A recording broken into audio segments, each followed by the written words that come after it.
Salam matematika. Jumpa lagi anak-anakku, peserta didik SMP khususnya kelas 9. Kita akan mencoba belajar kembali untuk latihan beberapa soal. Kali ini kita bicarakan pembahasan soal terkait dengan transformasi. Kita langsung aja ya. Yang pertama, soal pertama diketahui titik P aksen 3, negatif 13 adalah bayangan titik P oleh translasi dengan komponen min 10, 7. Koordinat titik P adalah, berarti diketahui bayangannya dan translasanya ditanyakan adalah titik semula, gitu ya. Maka kita ingat terkait dengan translasi, secara umum seperti itu bentuknya, P, X, Y ditranslasi dengan AB, maka nanti bayangannya adalah X plus A, Y plus B, begitu ya. Jadi secara langsung kita katakan bahwa X aksen sama dengan X tambah B, X aksen adalah X tambah A, Y aksen sama dengan Y tambah B. Dari situ kita masukkan nilainya yang sudah ada. Jadi sebagaimana kita ketahui, kalau aksen itu berarti ini adalah X aksennya, ini Y aksennya ya, sebagai bayangannya.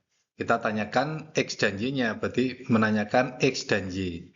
Maka dari sini kita cari X-nya. 3 sama dengan X dikurangi 10, berarti X-nya adalah 13.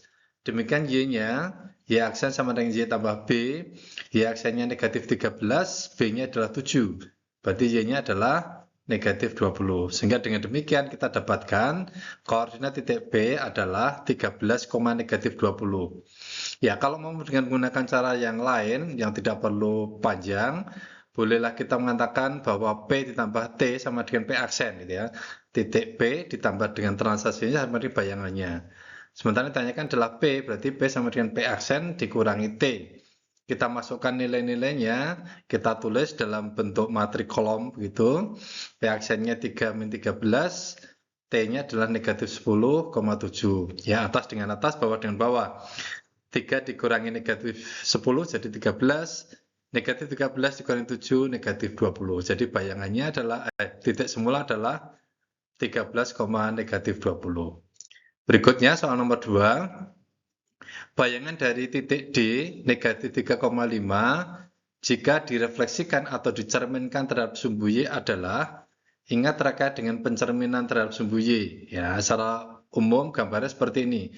Titik A dicerminkan terhadap sumbu Y, maka diperhatikan adalah yang berubah adalah X-nya atau absisnya. Sementara ordinatnya atau Y-nya itu tetap. Ya, ordinatnya tetap. Maka dengan pengertian itu saja kita bisa lihat, oh dari D itu ordinatnya adalah 5. Dilihat dari pilihan ini, yang tetap yang 5 adalah hanya A saja. Berarti bisa kita katakan jawabannya benar adalah A. Coba kita cek ya, nanti boleh dituliskan dalam bentuk seperti ini. Maka nanti bayangannya adalah dari yang berubah adalah X-nya, jadi negatif. Jadi negatif 3 menjadi 3. Sehingga bayangannya adalah 3,5. Begitu ya. Berikutnya nomor 3, diketahui sebuah layang-layang A, B, C, D dengan koordinat titik A, B, dan C diketahui.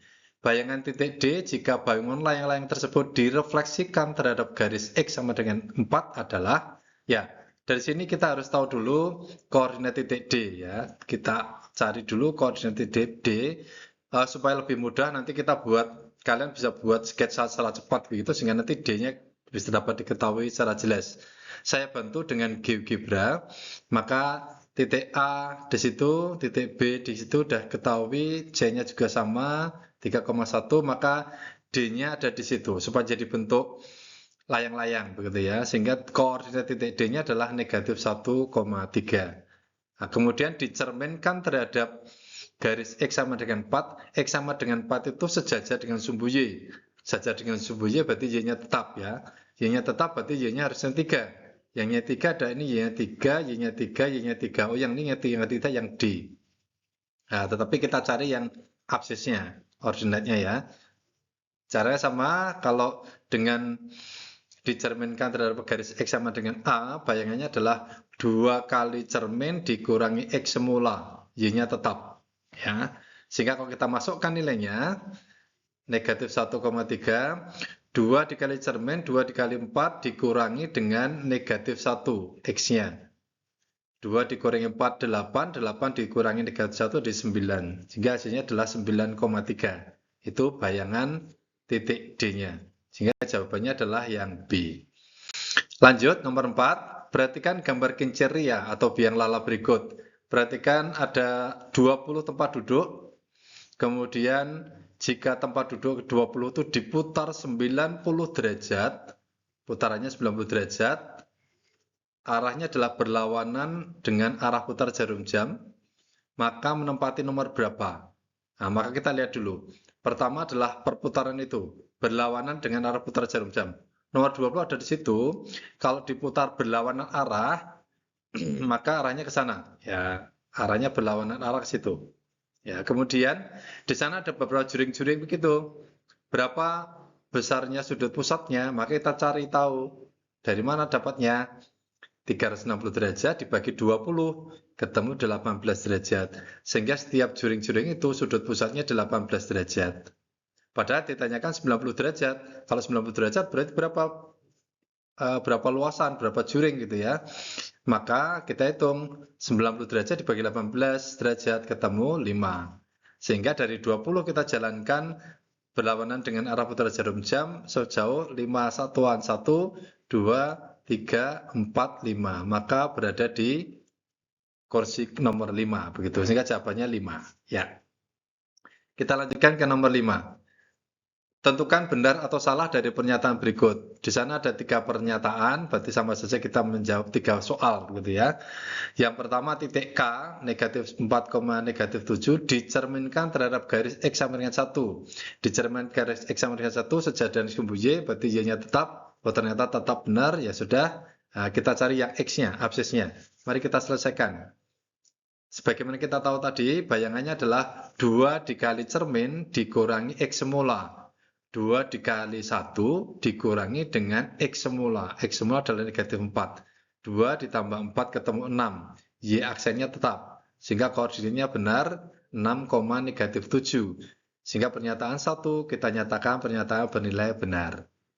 Pernyataan 2. Titik C 10, negatif 5 dirotasi sebesar negatif 180 derajat. Bayangannya C berapa? Gitu. Rotasi 180 derajat. Diingat ya, boleh nanti di sketsa, kalau mau pakai sketsa boleh, di rotasi 90 derajat berarti arahnya bisa, baik itu negatif maupun positif, arahnya nanti berbalik pun nanti 180 derajat akan ketemu sama, di titik yang sama ya. Kalau dicari nanti ketemu bayangannya adalah negatif X, negatif Y. Sehingga dua-duanya dinegatifkan. 10 jadi negatifkan jadi berapa? Betul, negatif 10. Negatif 5 dinegatifkan jadi berapa? 5, betul. Padahal di sini pernyataan adalah negatif 5. Berarti pernyataan nomor 2 bisa kita nyatakan sebagai pernyataan yang bernilai salah. Ya. Ketiga, titik N negatif 6,3 ditranslasi sebesar 1, negatif 7. Bayangannya berapa? Sekali lagi translasi pergeseran berarti hanya jumlah saja. Boleh kita lihat dari sini. Negatif 6 ditambah 1, ketemu berapa? Negatif 5. Ya harusnya negatif 5. Ini saja sudah salah begitu ya. Kemudian kalau mau cek lagi yang lain, 3 ditambah negatif 7. Ketemunya harusnya negatif 4. Ya, itu salah. Kalau mau dijabarkan bisa begini.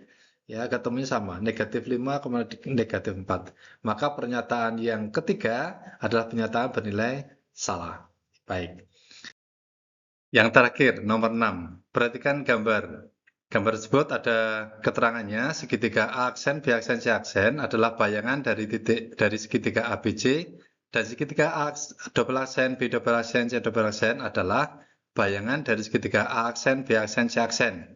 Perhatikan transformasi berurutan berikut yang dapat dilakukan sehingga A double aksen, B double aksen, C double aksen adalah bayangan dari A, B, C. Ada 4 pernyataan. Kemudian dalam pilihan jawaban ada 2 diantara yang benar. Kita cek satu persatu. Kita cek yang pertama. Pernyataan pertama, segitiga ABC dicerminkan terhadap sumbu Y. Dilanjutkan pencerminan terhadap sumbu X. Kita pilih salah satu dulu, titik A. Titik A dicerminkan terhadap sumbu Y, maka bayangannya adalah di sini. Di sini yang berimpit dengan B aksen itu adalah A aksen. Kemudian dicerminkan terhadap sumbu X, maka ke bawah, maka harusnya A double aksen itu ada di sini. Ternyata di sini ada B double aksen. Maka pernyataan pertama dapat kita simpulkan sebagai pernyataan yang bernilai salah. Kalau pernyataan pertama salah, maka pilihan jawaban yang A dan B juga bernilai salah. Begitu ya. Dapat kita sampaikan juga bahwa dengan demikian berarti pernyataan nomor 2 bernilai benar. Maka kita cek yang nomor 3 saja. Nomor 3, segitiga ABC dirotasi dengan pusat 0,0 sebesar 90 derajat searah dengan arah putar jarum jam. Maka kita pilihkan titik A, kalau dirotasi 90 derajat, maka hasilnya ada di sini, gitu ya. Di sini adalah A aksennya, A aksen. Kemudian berikutnya dari situ ditranslasi dengan komponen 0, negatif 6. Artinya 0 itu searah sumbu X tetap, searah sumbu Y adalah negatif 6. Berarti negatif 6 berarti turun 6 satuan. Turun 6 satuan, maka A double aksennya tidak akan ketemu yang A double aksen yang ada di sebelah kiri ini.